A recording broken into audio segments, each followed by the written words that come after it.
নমস্কার, ঘরকন্যা ডায়েরির আরেকটি নতুন পর্বে সকলকে স্বাগত জানাচ্ছি। দেখুন, এখানে ইলিশ মাছের লেজা ভাজা আছে। তা এটা দিয়ে আমি একদম হালকা একটু ঝোল করবো, কোনো মশলা হবে না। একটু জিরে ফোড়ন দিয়েছি, কালো জিরে থাকলে ভালো হতো। যেহেতু লেজা একটা ভাজা ছিল, সাথে একটা মাছও আছে, তাই আর একটু হালকা আবার একটু তেলে দিয়ে এনেছি, যেহেতু কালকের ভাজা গতকালের।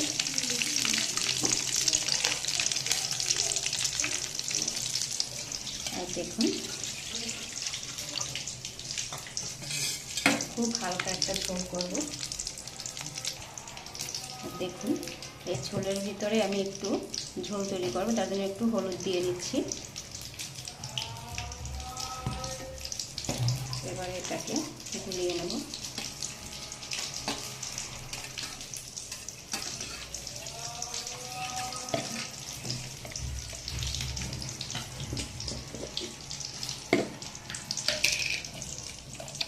আর দিয়ে দেবো পরিমাণ মতো লবণ। এবার এটাকে মিশিয়ে নেব।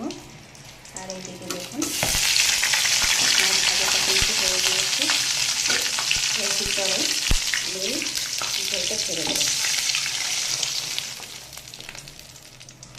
ইলিশ মাছের একদম হালকা ঝোল, মশলা ছাড়া, ঝাল ছাড়া। যারা ঝাল মশলা খেতে পারে না, এভাবে খাবেন।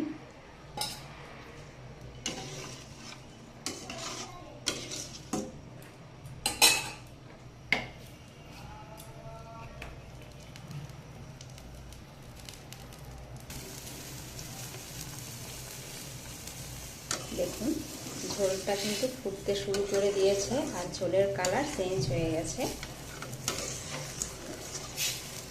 লাল লাল হয়ে গেছে। এরপর কিন্তু আবার অন্যরকম হবে।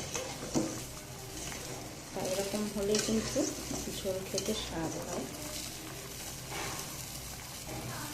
একদম হালকা পাকে রান্না। এবারে ঢাকা দিয়ে দেব। দেখুন, ঝোল ফোটা দেখতে কিন্তু বেশ ভালো লাগে। এবারে ঢাকা দিয়ে দিচ্ছি।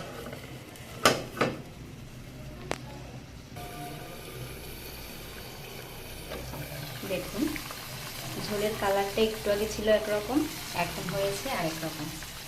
লাল ছিল কিন্তু এখন আর লাল নেই, আর দিয়েছিলাম যখন তখন ছিল অন্যরকম।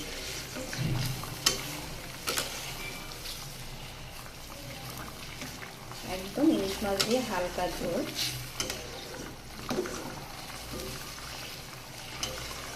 লঙ্কা চাইলে আপনারা আপনাদের মতো দিয়ে নিতে পারেন।